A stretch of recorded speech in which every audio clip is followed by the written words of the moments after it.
எனக்கு அன்பான நியோமேக்ஸ் முதலீட்டாளர்களே, உங்கள் அத்தனை பேருக்கும் சுந்தர் தியாகராஜனின் கனிவான காலை வணக்கங்கள். நண்பர்களே, தொடர்ந்து நம்ம வீடியோ போட்டுட்ருக்குறோம். உள்ளது உள்ளபடி யதார்த்தமாக எல்லோரும் செய்திகளை தெரிந்து கொள்ளும் வண்ணமாக ஒரு விழிப்புணர்வு ஏற்படுத்துறதுக்காக நம்ம இந்த வேலையை செஞ்சிட்ருக்குறோம். நாங்கள் சங்கம் அமைச்சதுக்கு நோக்கமே முதல்ல வாட்ஸ்அப் குழு தான் அமைச்சோம். என்ன நோக்கம்னா, நம்மை போல பீதியில் இருக்கும் மக்களுக்கு, குறிப்பாக மூத்த குடிமக்களுக்கு ஏதாவது செய்ய வேண்டும், அட்லீஸ்ட் செய்திகளையாவது நம்ம சரியாக கொண்டு சேர்ப்போம் அப்படிங்கிற ஒரே காரணத்துக்காக தான் மனசாட்சியத்தோடு சொல்கிறேன். நாங்கள் வாட்ஸ்அப் குழு ஆரம்பித்தோம். அதன் பிறகு அதை சங்கமாக மாற்றினோம். இப்போது நம்மளுடைய வீடியோ பார்த்துட்டு அநேக பேர் நமக்கு அலைபேசி வாயிலாக சில கேள்விகளை முன்வைக்கிறாங்க. அதில் குறிப்பாக ஒரு 6 கேள்வியை மட்டும் நான் செலக்ட் பண்ணி இந்த வீடியோவில் நான் பதிவிடுறேன். எல்லோரும் கவனமாக கவனிங்க. முதல் கேள்வி, நேற்று போட்ட வீடியோவில் அல்லக்கை அசோக் ஏன் இல்லை அப்படின்னு கேட்டிருக்கிறாங்க. எங்கள் வீடியோக்குள்ளே அதுக்குள்ளே உள்ளே நான் கமெண்டில் பதிவிட்டிருக்காங்க. இவங்க சொல்லுகிற அல்லக்கை அசோக் என்பவர் தான் என்னை பற்றி முழுமையாக 100% தெரிந்தவர். என்னுடைய குணம் என்ன, நான் யாருக்கு ஆதரவாக நிற்கிறேன், நிறுவனத்தை காப்பாற்றவா அல்லது முதலீட்டாளருக்கு ஏதாவது வாங்கி கொடுக்க வேண்டும் என்ற எண்ணத்தில் நிற்கிறேனா, நான் யாரை கண்டு பரிதவிக்கிறேன், என்ன செய்ய வேண்டும் என்ற திட்டங்களை வைத்திருக்கிறேன், அதற்கு இவர்களெல்லாம் ஒத்துழைப்பு தரமாட்டார்கள் என்ற ஆதங்கத்தை நான் அவரிடம் தான் கொட்டுவேன். அது அப்படின்னா அவருக்கு தான் என்னை பற்றி நல்லா தெரியும். அதனால் நீங்கள் அல்லக்கைன்னு சொல்லிட்டு போங்க, எல்லாம் சொல்லிட்டு போங்க. அந்த தம்பி உண்மையிலே நல்ல தம்பி. நான் ஏன் அவர் நேற்று வீடியோவில் நான் சேர்க்கலனாக்கா, என்னை பற்றி நீதிமன்றத்தில் போய் புகார் சொல்கிறான். 2 பேரும் புகார் சொல்லியிருக்கான். ஒன்று நெய்வேலி அன்புராயன்னு சொல்லியிருக்கேன், இன்னொன்று நேற்று கணேஷ் ஆதித். இவங்க பெரியவங்க ஆகணாக்கா இவங்க வேறு நல்லது செஞ்சுட்டு பெரியவங்களை ஆகிட்டு போட்டுனா அதை பற்றி நான்லாம் புறாப்படக்கூடிய ஆள் இல்லை. நாம் வாழ்க்கையின் கடைசி விளிம்பில் வாழ்ந்துட்டுருக்கோம். யாரை பார்த்து புறாவ பண்ண அவசியம் இல்லை. இவனுங்கெல்லாம் வளர்ந்து வந்தாங்கன்னா என் பிள்ளை மாதிரி நினச்சிட்டு நான் வாழ்த்துவேன், அவங்கள ஆசீர்வதிப்பேன். ஆனால் ஸ்கூலில் போய் மிஸ்டர் போய் கம்ப்ளைண்ட் பண்ணுற மாதிரி, மிஸ் என்னுடைய பல்பத்தை உடைச்சிட்டான், என் ரப்பரை எடுத்து வச்சுக்கிட்டான், என் பென்சிலை உடைச்சிட்டான், இப்படின்னு சின்ன பிள்ளைங்க, ஸ்கூல் படிக்கிற பிள்ளைங்க கம்ப்ளைண்ட் பண்ணுற மாதிரி ஒரு முக்கியமான வழக்கு போயிட்டு இருக்கும்போது அந்த நீதிமன்றத்தில் போயிட்டு என்னை பற்றி பேசுகிறாங்கன்னா அதுக்கு நான் தான் பதில் சொல்லணும். கூட அசோக் வச்சு நான் பதில் சொல்லி, ஒருவேளை எனக்கு ஏதாவது பாதிப்பு ஏற்படும் பட்சத்தில் அந்த தம்பியும் பாதிக்கப்பட்டு விடக்கூடாது. ஏன்னு சொன்னால் அந்த தம்பி சின்ன வயசு, வாழ வேண்டிய வயசு 1, 2 குழந்தைங்க இருக்குது அவருக்கு, சின்ன பிள்ளைங்க படிச்சுட்டு இருக்கிறாங்க. ஸோ இளவயது மனைவி இருக்கிறாங்க. ஸோ இவர்களுக்கெல்லாம் பாதிப்பு வந்துவிடக்கூடாது என்ற ஒரே நோக்கத்தோடு தான் நான் இந்த மாதிரி வீடியோலாம் தனியாக போடுவேன். இன்றைக்கி நான் தனியாக தான் போட்டிருக்கேன். சொன்னால் ஒரு நிமிஷத்தில் ஒரு 10 நிமிஷத்தில் வீட்டுக்கு வந்துடுவார். நேற்று நான் வீடியோ போடும்பொழுது அவர் எனக்கு அருகில் தான் இருந்தார், எதிரில் இருந்தார், கேமராவுக்கு பின்னாடி இருந்தார். நான் இதனால தான் அவரை சேர்க்கலை. பாதிப்பு எது வந்தாலும் எனக்கு போட்டோம் அப்படின்னு சொல்லிட்டு. இதுதான் தலைமை பண்பு. இதை நீங்கள் எனக்கு ஹேட்டர்ஸ் இருக்காங்க இல்லையா, என்னுடைய ஹேட்டர்ஸு, நீங்கள் தெரிஞ்சுக்குங்க. அதனால தான் அந்த நீங்கள் சொல்கிற அல்லக்கை அசோக்கை நான் நேற்று சேர்க்கலை. 2வது கேள்வி, உங்களை குறித்து நேற்று நீதியரசிடம் புகார் கூறினார்களே ஏன்? நல்ல கேள்வி. இந்த கேள்விக்கும் 3வது கேள்விக்கு சேர்த்து நான் பதில் சொல்லிக்கிறேன். 3வது கேள்வி என்ன கேட்குறாங்கன்னா, கோவில்பட்டி யூடியூபர் நீதிமன்றத்தில் வாதாடுபவர்களை பற்றி விமர்சித்தால் கடும் எச்சரிக்கை என நீதியரசர் சொன்னது மாதிரி தலைப்பில் போட்டிருக்காரு. தலைப்பில் மட்டும்தான் போட்டிருக்கிறாரு, உள்ள பேசியிருப்பார். இப்படி போட்டிருக்காரு. இதனால் உங்களுக்கு பயம் இல்லையான்னு கேட்குறாங்க.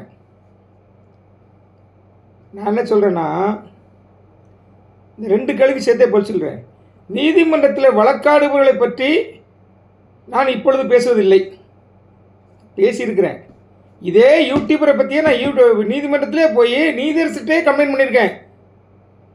இவர் வழக்கு நடத்த வந்தவர், வழக்கறிஞர், வழக்கறிஞருக்கு எதிராகவே இவர் இந்த வழக்கு முடியக்கூடாது என்கிற நோக்கத்தோடு இந்த நிறுவனத்தில் நன்கு சம்பாதித்த ஏஜெண்டுகளுக்கு ஆதரவாக உள்ளே வந்து பேசுகிறார். ஆனால் வெளியிலே யூடியூபிலே முதலீட்டாளர்களுக்கு பாதிக்கப்பட்டவர்களுக்கு சார்பாக பேசிக்கொண்டு நைட்டானால் இரவானால் தண்ணி போட்டுட்டு மூத்த குடிமக்கள் சங்க தலைவர் என்னையும் செக்ரட்டரியும் கண்ணாப்பண்ணான்னு கெட்டவா சொல்லி திட்டுறாரு அப்படின்னு நான் நீதிமன்றத்திலே போய் பேசியால் நான் ஓப்பனாக சொல்கிறேன். வழக்காடுறவர்களுக்கு இவர் வழக்காட வந்தவர், இவருக்கு எதிராகவே நான் பேசுகிறேன் ஆளு நான். ஆனால் இப்பொழுது நான் வழக்காடுவர்களுக்கு எதிராக நான் பேசவில்லை. கணசாயத்து என்ன கருப்பு கோட்டு போட்டு போகிற அட்வொகேட் அவர். நான் அவர் கோர்ட்டில் பேசுனதை பற்றி நான் விமர்சனம் பண்ணவே இல்லை. நல்லா புரிஞ்சுக்கிங்க. அவர் தலைமைச் செயலகத்தில் போயிட்டு முதலமைச்சரை சந்திக்க போயிருக்கேன் அப்படின்னு சொல்லிட்டு நிறைய பிதற்றி கொண்டிருந்தார். 1,00,000 பேர்கிட்ட 1,00,000 கோடி வாங்கியிருக்காங்க அப்படின்னு சொல்லி இவர் பேசியிருக்கார். அப்போ என்ன அர்த்தம்? 1,00,000 நபர்கள் முதலீட்டாளர்கள் ஆளுக்கு 1 கோடி ரூபா போட்டிருக்காங்கன்னு அர்த்தம்.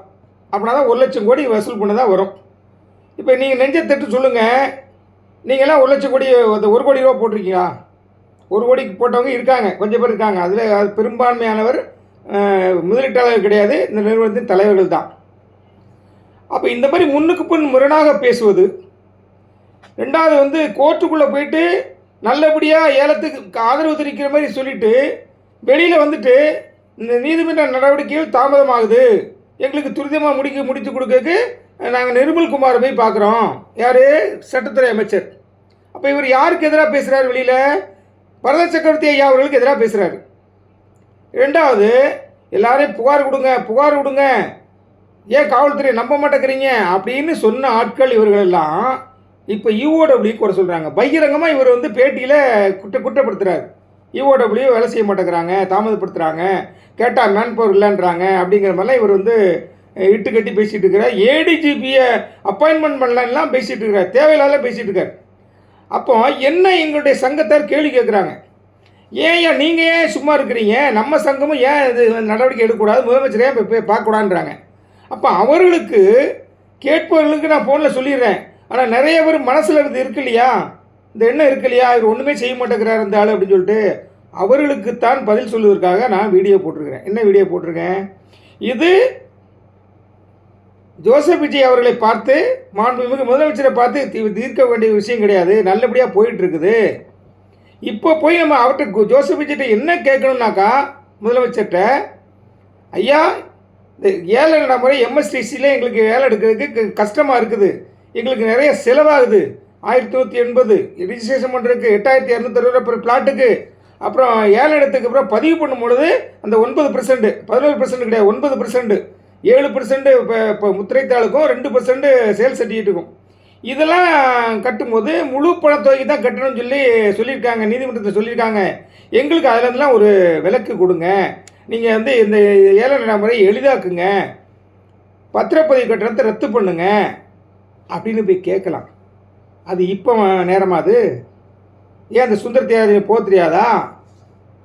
ஏன் இவர்களெல்லாம் நடித்து கொண்டு இருக்கிறார்கள்? கோர்ட்டுக்குள்ளே போய் ஒன்று பேசுகிறது, வெளியில் இப்படி முதலமைச்சரை பார்க்க முடியும், இப்படி யாரை ஏமாத்துறக்கா இப்படி பண்ணிட்டு இருக்காங்கிறதா நம்மளுடைய வேதனை. அந்த வேதனையை நான் மக்களுக்கு தெரியப்படுத்தினா மக்கள் கேள்வி கேட்குறாங்க, நம்ம ஏன் போகலன்னு கேள்வி கேட்குறாங்க. அதனால தான் நம்ம இதை போய் பேசணும். காவல்துறை எப்படி வேலை செய்கிறாங்கங்கிறத இந்த மாதிரி நபர்கள், காவல்துறை குறை சொல்கிற நபர்கள் மதுரை பொருளாதார குற்றப்பிரிவு அலுவலகத்தில் போய் காலையில் 10 மணியில் இருந்து சாயங்காலம் 5 மணி வரைக்கும் போய் உட்காந்து பார்க்கட்டும். ஒரே ஒரு நாள் பார்க்கட்டும், எவ்வளவு அவங்க வேலை செய்கிறாங்கன்னு தெரியலாம். எவ்வளவு பேர் போகிறாங்க, எத்தனை பேர் போய் பேசுகிறாங்க, என்னென்ன இதை கொண்டு போகிறாங்க, சிக்கல்களை பற்றி பேசுகிறாங்க, எல்லாமே நீங்கள் தெரிஞ்சுக்கலாம். அப்பொழுது அவர்கள் வரக்கூடிய குறிப்பாக மூத்த குடிமக்களை உட்கார சொல்லி பேசுகிறாங்க, உட்கார சொல்லி கம்ப்யூட்டரில் அடித்து செக் பண்ணி சொல்கிறாங்க, உட்கார சொல்கிறாங்க, மூத்த குடிமக்களுக்கு மரியாதை கொடுக்குறாங்க. இதெல்லாம் அவர்கள் பார்த்து விட்டு பேட்டி கொடுக்க வேண்டும். இதுதான் நான் பேசினே தவிர, அவர் கோர்ட்டுக்குள்ளே பேசுகிறத பற்றி நான் என்றைக்குமே விமர்சனம் பண்ணது கிடையாது. கோர்ட்டில் நல்லது பேசுனாங்கன்னா நான் பாராட்டுவேன். நான் தாய் உள்ளம் கொண்டவன். எனக்கு வயசாகி போச்சு, எனக்கு 3 பிள்ளைங்க, கணேச சாகித்யா வயசில் எனக்கு பசங்க இருக்காங்க. அதனால் நான் பாராட்ட தான் செய்வேன். நான் வந்து குற்றப்படுத்துகிற ஆள் கிடையாது. ஆனால் நான் இது வரைக்கும் சரி, அந்த கோயில்பட்டி அட்வொகேட்டை பற்றி நான் வந்து அவர் வழக்கறிஞர், அவரை பற்றி நான் நீதியரசர்கிட்ட ஓப்பனாக விமர்சனம் பண்ணியிருக்கேன். தவிர இவர் ஒரு பக்கம் வந்து ஏஜென்ட்டுக்காக வாதாட வர்றாரு, வெளியில் வந்து நடிக்கிறாரு, விக்டிம்ஸுக்காக நான் பாடுபடுறேன்னு சொல்லி நடிக்கிறாரு, இவருக்கு நியமனம் சம்மந்தமே இல்லை, இவர் வந்து இந்த நிறுவனத்தில் செட்டில்மெண்ட் வரக்கூடாதுன்னு நினைக்கிறாரு, பகிரங்கமாக நான் போய் பேசினேன். அப்போ அவரு அங்கே தான் உள்ளதான் இருந்தார். அவர் என்ன தலைப்பு போடுறது இப்போ? ஆனால் இப்பொழுது நான் வாதாடுவர்களை பற்றியும் பேசுவதில்லை. அங்கே போய் பேசுகிற பார்ட்டின்னு பேசுனா போகிறவங்க வாதாடுறது கிடையாது. நல்லா தெரிஞ்சுக்க. முதல்ல பார்ட்டின்னு பேசினா போகிறவங்க அவங்க கருத்தை பகிர்ந்து கொள்கிறார்கள், நீதியரசரோட தங்களுடைய வேதனையை பகிர்ந்து கொள்கிறார்கள். அதற்கு அவர் வாய்ப்பு தருகிறார். அவர் வாய்ப்பு தருகிறார் என்பதற்காக எல்லை மீறி டெக்கோரம், இந்த நீதிமன்ற டெக்கோரம்னா என்னென்ன தெரியாமல் டேபிளை தட்டி பேசுறது,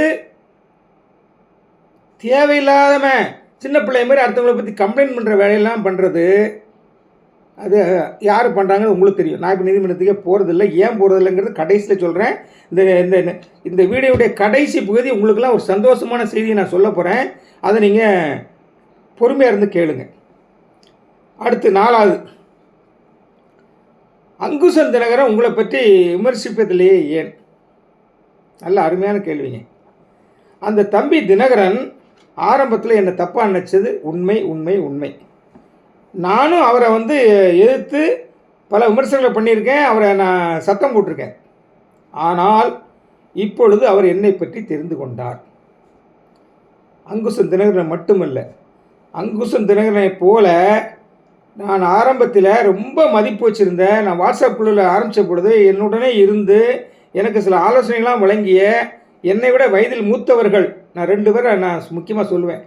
இது நான் சொன்னால் அவங்க பேரை சொன்னாலே அவங்க என்ன நினச்சிக்குவாங்க, இவங்களெல்லாம் வந்து இவர் கவர் பண்ண பார்க்குறேன்னு நினைப்பாங்க. உண்மை அது இல்லை. நான் இப்போவும் அவர்களை நான் நண்பர்களாக தான் கருதுகிறேன். ஒன்று, நான் இராணுவத்தில் பணிபுரியவர்களுக்கு ரொம்ப மரியாதை கொடுப்பேன், இராணுவத்தினருக்கு. ஏன்னா அவங்க எல்லையில் வந்து குடும்பத்தெலாம் விட்டு போய் நம்மளுக்காக வந்து நம்மளுடைய பாதுகாப்புக்காக அவங்க போய் எல்லையில் போய் கஷ்டப்படுறாங்க. குளிர்லையும் பனிலையும் மழையிலையும் வெயிலையும் கஷ்டப்படுறாங்க. அந்த மாதிரி இராணுவத்தில் என்னை போன்று ஆசிரியர் பணியாற்றிய அருப்புக்கோட்டையை சேர்ந்த ரத்னகாந்தி சார், இன்னொரு நபர் வெள்ளந்தியாக பேசக்கூடிய எந்த விதமான ஒரு சூதுவாதம் இல்லாத ஒரு நபர் சாத்தூரை சேர்ந்த ரோஷன்கான் சார். உங்களுக்கெல்லாம் தெரியும், அவர் உடம்பு சரியில்லாமல் ஹாஸ்பிட்டலில் ஆப்ரேஷனுக்காக அட்மிட் பண்ணியிருந்தப்போ எல்லாரும் வந்து ப்ரேயர் பண்ணுங்க, குறிப்பாக முஸ்லீம் சகோதரர்கள் அல்லாவோட வேண்டிக் கொள்ளுங்கன்னு நான் சொன்னேன். அது உள்ளத்தில் இருந்த அன்புங்க, உள்ளத்தில் இருந்த அன்பு, அவர்கள் மேல் வைத்திருந்த மரியாதை. அவர்களுக்கு கூட நிச்சயமாக அவர்களுடைய அடி மனதிலே, தினகரன் மட்டும் இல்லை, அவர்களுக்கு கூட அடி மனதிலே என்னை பற்றி நல்ல எண்ணம் தான் இருக்கும். அவர் வந்து வேறு பாதையில் போகலாம், என்னுடைய பாதை வேறையாக இருக்கலாம். என்னுடைய பாதையை பற்றி நான் ஒரே ஒரு விளக்கம் சொல்லிடுறேன். இப்போ நிறைய பேர் நேற்று அங்குசன் தினகரன் வீடியோ நான் பார்க்கும்போது அந்த வீடியோவில் ஒருத்தர் போட்டுக்கிறாரு, எல்லா ஏஜெண்ட்டுகளையும் எல்லா லீடர்ஸுகளையும் தலைவர்களையும் எம்டி சேர்மன் எல்லாத்தையும் உள்ளே வச்சுட்டு ஏலம் விடணும் அப்படின்னு சொல்லி ஒருத்தர் போட்டிருக்கிறார். இது அறியாமையின் உச்சம். நான் அவர் கொச்சப்படுத்தி பேசல. ஏன்னா நான் போய் நீதிமன்றத்தில் போய் இந்த திருமுருகன் சங்கீதா கேஸ் வந்து இல்லையா, 2வது கேஸ் வந்து இல்லையா, எஃப்ஐஆர் ஆகி, அது நான் ஏன் உள்ளே போய் பேசினேன் இந்த அட்வொகேட்டுக்கு எதிராக தெரியுமா? ஒன்று நல்லா தெரிஞ்சுக்கிங்க. இவர்கள் பெயிலை கேன்சல் பண்ணி இவங்களை உள்ளே வச்சுட்டாக்கா, நான் பல முறை பேசியிருக்கேன், நல்லா சிந்திச்சு பாருங்கள். இப்பொழுது ஒவ்வொரு நீதிமன்ற நடவடிக்கையிலையும் நீங்கள் உன்னிப்பு காணிச்சு பாருங்கள். நீதியரசர் ஒவ்வொரு கேள்வியையும் உங்களுக்கு ஓகேயா, உங்களுக்கு ஓகேன்னு 2 பேரை பார்த்து கேட்பார். ஒன்று பிபி அரசாங்க தரப்பு வழக்கறிஞர், இன்னொன்று பாதிக்கப்பட்ட குற்றம் சாட்டப்பட்ட அக்யூஸ்ட் தரப்பு வழக்கறிஞரை கேட்பார். ஏன்னா இதுதான் சமரசம், அவங்க சம்மதிச்சாதான் நடக்கும். இது நிறைய பேருக்கு தெரிய மாட்டேங்குது. அதன் காரணமாகத்தான் இவர்களுக்கு தெரியாமல எதை தப்பு பண்ணியிருந்தாலும் உள்ளே போயிடக்கூடாது, உள்ளே போயிட்டேன்னா மக்களுக்கு தீர்வு வரக்கூடாதுங்கிற ஒரே காரணத்துக்காக தான் நான் போய் பேசினே தவிர அவர்களை பர்சனலாக காப்பாற்றணும்னு எனக்கு எண்ணம் கிடையாது. அவள்கிட்ட கைவிட்டு வாங்கிட்டு நான் காப்பாற்றணும்னு நினைக்கல. அதுலேயும் முதலீட்டாளர்களுக்கு வாங்கி கொடுக்க செட்டில்மெண்ட் தடைபட்டு விடக்கூடாது என்ற ஒரே காரணத்தை தான் பேசினேன் என்பதை நான் உறுதியாக மனசாட்சிப்படி நான் சொல்லிக்கிறேன். அடுத்து, உங்களது வீடியோவில் நெகட்டிவ் கமெண்ட்ஸு கொஞ்சம் பேர் பதிவிடார்களே, அது குறித்து விளக்கம் அப்படின்னு சொல்லி கேட்டுக்கிறாங்க. அதில் எனக்கு ஒரு வருத்தம் உண்டு. என்னை பற்றி நெகட்டிவ் கமெண்ட்ஸ் போடுறவனை பற்றி எனக்கு வருத்தம் கிடையாது. எனக்கு வருத்தம் பூரா என்ன தெரியுமா, இவ்வளோ தூரம் தகவல்களை சொல்லி, இவ்வளவு தூரம் ஒரு ஆறுதல் படுத்தி, இவ்வளோ கஷ்டப்பட்டு இந்த வயசுலேயும் இரவு பகல் தூக்கம் இல்லாமல் உங்களுக்காக செய்திகளை கொடுத்துட்டு வரேனே, உங்களெல்லாம் நிம்மதியாக தூங்கணும்னு நான் நினைக்கிறேனே, எனக்கு ஆதரவாக இந்த மாதிரி எதிராக போடுறவனுக்கு எதிராக நீங்கள் ஏதாவது கமெண்ட் நீங்கள் போடுறீங்களாயா? கொஞ்சம் மனசாட்சிப்படி திங்க் பண்ணி பாருங்கள். அதுதான் என் மனைவி சொல்கிறாங்க. உங்களுக்கு தேவையா? நம்ம காசை முழங்கால் போடுவோம், ஆண்டவர் வாங்கி கொடுப்பாரு. நீங்கள் ஏன் மற்றவங்களுக்காக இப்படி கஷ்டப்பட்டு விட்டு உங்களே வருத்துக்கிறீங்க, டென்ஷன் ஆகிறீங்க, உங்களுக்கு சுகர் கூடுது, மயக்கம் வருது, என்ன ஹார்ட் ப்ராப்ளம் வருது, எல்லாமே வருது. யாருன்னா நீங்கள் ஆப்ரேஷன் பண்ணியிருக்கீங்க, உங்களுக்கு தேவையான்னு கேட்குறாங்க. ஏன் தேவைன்னு கேட்குறாங்க. ஒருவேளை இந்த வீடியோ கூட கடைசி வீடியோவை கூட அமையலாம். ஏன்னா சொல்லிட்டாங்க வீட்டில் சிட்டா, அடுத்த வாரம் கோர்ட் நடவடிக்கை வரும்பொழுது வெள்ளிக்கிழமை நான் உங்கள் செல்ஃபோனை பிடிங்கிடுவேன், நீங்கள் கோர்ட் நடவடிக்கையும் பார்க்கக்கூடாது, நீங்கள் வீடியோவும் போடக்கூடாது. ஏன் வீணாக நீங்கள் டென்ஷன் ஆகிறீங்க? ஏன் இந்த மக்களுக்காக நிற்கிறீங்க? உங்களுக்காக யாராவது குரல் கொடுக்குறான்னு கேட்குறாங்க. அந்த வருத்தம் எனக்கு இருக்குது. ஒரு நெகட்டிவாக கமெண்ட் போடுறவனுக்கு எதிராக நீங்கள் ஏதாவது நல்ல கமெண்ட் நீங்கள் யாராவது போடுறீங்களாயா? எத்தனை பேர் நம்ம சங்கத்தில் மெம்பராக இருக்கிறீங்க? எத்தனை பேர் என்னை ஃபாலோ பண்ணுறீங்க? மனசாட்சி தொட்டு சிந்திச்சு பாருங்கள். அடுத்து, டிவி சேனலுக்கு கணேஷ் ஆதித் பேட்டி கொடுத்தது தவறா? நீங்கள் கூடத்தான் சன் டிவி முதல் ஜெயா டிவி முதலான அநேக டிவி சேனல்களுக்கு பேட்டி கொடுத்துள்ளீர்களே, பேட்டி கொடுப்பதில் என்ன தவறு? சூப்பரான கேள்வி. ஒரு படித்த நபர், அருமையான நண்பர் கேட்டார். இதை சொல்லிவிட்டு நான் அந்த சந்தோஷமான விஷயத்தை சொல்லிவிட்டு நான் வீடியோ முடிச்சுக்கிறேன். கணேஷ் ஆதித்யா தற்பொழுது தலைமைச் செயலகத்தில் போய் அவர் பேட்டி கொடுத்தார். தலைமைச் செயலகத்தில் போய் அவர் என்ன பேட்டி கொடுத்தாரு நீங்கள் கவனித்து பார்த்துருப்பீங்க. தப்பாக சொல்கிறார். 1,00,000 முதலீட்டாளர்கள் 1,00,000 கோடி போட்டாங்கன்றாரு, என்ன ஏமாற்றி வாங்கிட்டாங்கங்கிறாரு. நான் எப்போவே ஒரு நல்ல படித்தவன் பண்பாளன் என்ன சொல்லுவான் தெரியுமா? நான் ஏமாந்துட்டேன் தான் சொல்லுவான். இது நான் சொல்லும்போது உங்களுக்கு கூட கோபம் வரும் என் மேலே. மனுஷனுடைய இயல்பு பண்ண தெரியுமா? முள்ளை போய் மிதிச்சிருவான். ஆனால் என்ன சொல்லுவான் தெரியுமா? முள்ளு குத்திருச்சு. முள்ளு தேடி நம்மளை குத்துமா? நம்ம தானே முள்ளை போய் மிதிக்கிறோம். ஆனால் சொல்கிறது என்ன சொல்கிறான்? முள்ளு குத்திக்குச்சு. நீ வட்டிக்கு ஆசைப்பட்டு போட்ட, நீ மெச்சூரிட்டிக்கு ஆசைப்பட்டு போட்ட, ஆனால் பொது வழியில் போய்ட்டு நீ மற்றவனை குற்றப்படுத்தி பேசுகிற. அது கூட எனக்கு இது இல்லை. சரி, நீ என்ன பேசிட்டு போ. தப்பாக பேசுகிற, காவல்துறைக்கு எதிராக பேசுகிற, நீதித்துறைக்கு எதிராக பேசுகிற, முதலீட்டாளருக்கு ஆதரவாக நீ என்ன பேசுன? முதலமைச்சரை பார்த்து எங்களுக்கு என்னெல்லாம் செஞ்சு கொடுங்கன்னு கோரிக்கை நீ வச்சியா? துரிதமாக முடிக்கலாம் நடிப்பு. துரிதமாக தான் போயிட்டுருக்கு. ஏங்க இவர் கலைமகள் சபா மாதிரி 30 வருஷம் நினைக்கிறாரா? ஆனால் இந்த முதியவன், இந்த கிழவன், எனக்கு சேலை கட்டி விட்டாங்கல்ல, அந்த சேலை கட்டிய சுந்தரி பாட்டி, நான் பேட்டி கொடுத்தேன். எப்போ தெரியுமா? இது ரத்னகாந்தி சார் அப்போ கூட இருந்தார், என் கூட இருந்தார். ரோஷன்காந்த் சாருக்கு தெரியும். சன் டிவி எல்லா டிவியும் நான் முதல் பொதுக்குழு கூட்டம் கூட்டுறேன். அந்த முதல் பொதுக்குழு கூட்டத்துக்கு எல்லா டிவிக்காரனும் வந்தான். என்ன பேட்டி கொடுத்தேன் தெரியுமா? ஞாபகம் வச்சுருக்கவங்க ஞாபகப்படுத்தி பாருங்கள், மனசாட்சியோடு திங்க் பண்ணி பாருங்கள். என்ன சொன்னேன் தெரியுமா? ஐயோ பணம் போயிடுச்சே, என் பணம் போயிடுச்சேன்னு யாரும் தயவு செய்து உயிரை விட்டுறாதீங்கய்யா. போன பணத்தை நம்ம சம்பாதிச்சுக்கலாம், ஆனால் உயிரை விட்டுட்டீங்கன்னா உயிர் வராதியா, திருப்பி வராதியான்னு நான் சொன்னேன். அந்த முதியவன் என்னுடைய பேட்டிக்கும் இந்த சிறுவனின் பேட்டிக்கும் வித்தியாசம் உங்களுக்கு தெரியலையா? எம்எல்ஏ நடவடிக்கை எடுக்கணுமா? நடவடிக்கை எடுப்பார்களா? எல்லாரும் பார்த்துட்டு தான் இருக்காங்க. நீதிமன்றமும் பார்த்துட்டு தான் இருக்குது, காவல்துறையும் ஈஓடபிள்யூ காவல்துறையும் பார்த்துட்டு தான் இருக்காங்க. இதுதாங்க சுந்தர் தியாகராஜன். மக்களை காப்பாற்ற நான் நினைக்கிறேன், ஆனால் இவங்க போயிட்டு ஹீரோன்னு நினைக்கிறாங்க. இது 2 பேட்டிக்கு வித்தியாசம் இருக்கா இல்லையா? நீங்கள் சிந்திச்சு பாருங்கள். இந்த கேள்வி கேட்டவருக்கும் சொல்கிறேன், இந்த கேள்வி உங்களுக்கு நிறைய பேருக்கு இருந்திருக்கும். கணேசாதித்யா மேலே ஒரு பொறாமப்படாத நினைக்கலாம். வளர்ந்து வரட்டும் அந்த தம்பி. நேற்று நல்ல கருத்தை சொன்னார். ரோடு போடணும்னு சொன்னார். அந்த பிளாட்டுக்குள்ளே அந்த கோர்ட்டுக்கு பின்னாடி உள்ள இடத்துல ரோடு போடணும்னு சொன்னால் நான் கேட்டு தான் இருந்தேன். நான் வாயார பாராட்டணும்னு நினச்சது பாராட்ட முடியல என்னால். நேற்று நான் அவர் என்னை பற்றி சொல்லாமல் தான் நான் நேற்று வீடியோவில் நான் பாராட்டியிருப்பேன். நான் என்ன சொல்கிறேன், நீ ரோடை போட்டு ஏக்கராக உடைக்கணும்னு சொல்லியா, அதை இன்னும் பிளாட்டுகளாக உடைச்சிரு. பாதிக்கப்பட்டவங்களுக்கு பிளாட்டாக கிடச்சினாக்கா அதை ஈஸியாக விற்று பணமாக்கிடுவாங்களே. அதைத்தான் நான் சொல்கிறேன், முதியவன் சொல்கிறேன். இது நீதிமன்றத்துக்கு எதிராக நான் பேசலை. நீதியரசிட்ட போய் ரிக்வஸ்ட் பண்ண தானே செஞ்சேன். வேறு லேண்டுகளை எங்கிட்ட கொடுத்துருங்க, நாங்களே அப்ரூவல் வாங்கி நாங்கள் பிரிச்சுக்கிறோன்னு சொன்னேன். அப்போ நீ கணேசாதித்யா என்ன சொன்னார் தெரியுமா? பின்னாடி அந்த தம்பி, இவருக்கு நிறுவனத்தாள், இவர் கம்பெனி ஆள் அப்படின்னாரு. கோர்ட்டுக்கு போகிறதுக்கு எனக்கு பிடிக்கலைங்க. அதனால தாங்க நான் கோர்ட்டுக்கு போகாததுக்கு இப்போ நான் கடைசியாக முடிக்க போகிறேன். காரணத்தை சொல்லிடுறேன். கோர்ட்டுக்கு நான் என் போகாதுக்கு சொல்ல காரணத்தை சொன்னாலும் நீங்கள் சந்தோஷப்படுவீங்க. நம்பர் 1, நமக்காக நீதி செய்கிற நீதியரசரே நமக்காக வாதாடவும் செய்கிறார். யாரும் நம்ம தனியாக செப்பரேட்டாக ஒரு வழக்கறிஞர் வைக்கணும்னு அவசியம் இல்லை. காவல்துறை பம்பரமாக வேலை செஞ்சிட்ருக்கிறாங்க. அவர்களை ஆகா ஓகன்னு பாராட்டியவர்கள் எல்லாரும் இப்போ எல்லோரும் அவங்கள குறை சொல்லி திட்டிகிட்டு இருக்காங்க.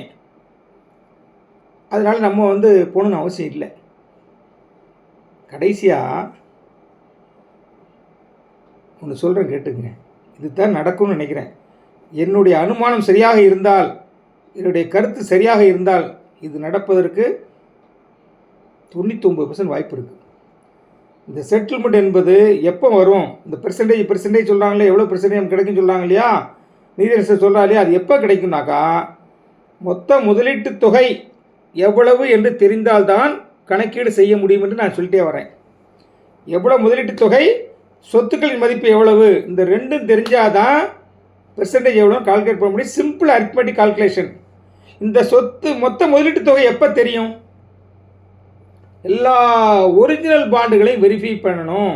இப்போ வெரிஃபிகேஷன் பண்ண சொல்லி இப்போ நீதியரசர் சொன்னார், என்ன தெரியும், இப்போ கேட்டிருப்பீங்க. ஒருவேளை இல்லை, நான் பயங்காட்டுறக்கே சொல்ல நினைக்காதீங்க. இன்கம் டேக்ஸ் எப்போதும் கடைசியில் தான் வருவான். என்கிட்ட அலைபேசி வாயில தொடர்புகளை மட்டும் நான் சொல்கிறது தான். இன்கம் டேக்ஸ் வரானா இல்லையாங்கிறது எனக்கு தெரியாதியா, ஆனால் எப்போ வந்தாலும் கடைசியில் தான் வருவான். கையில் பணத்தை நீங்கள் வாங்க போகும்போது தான் வருவான்.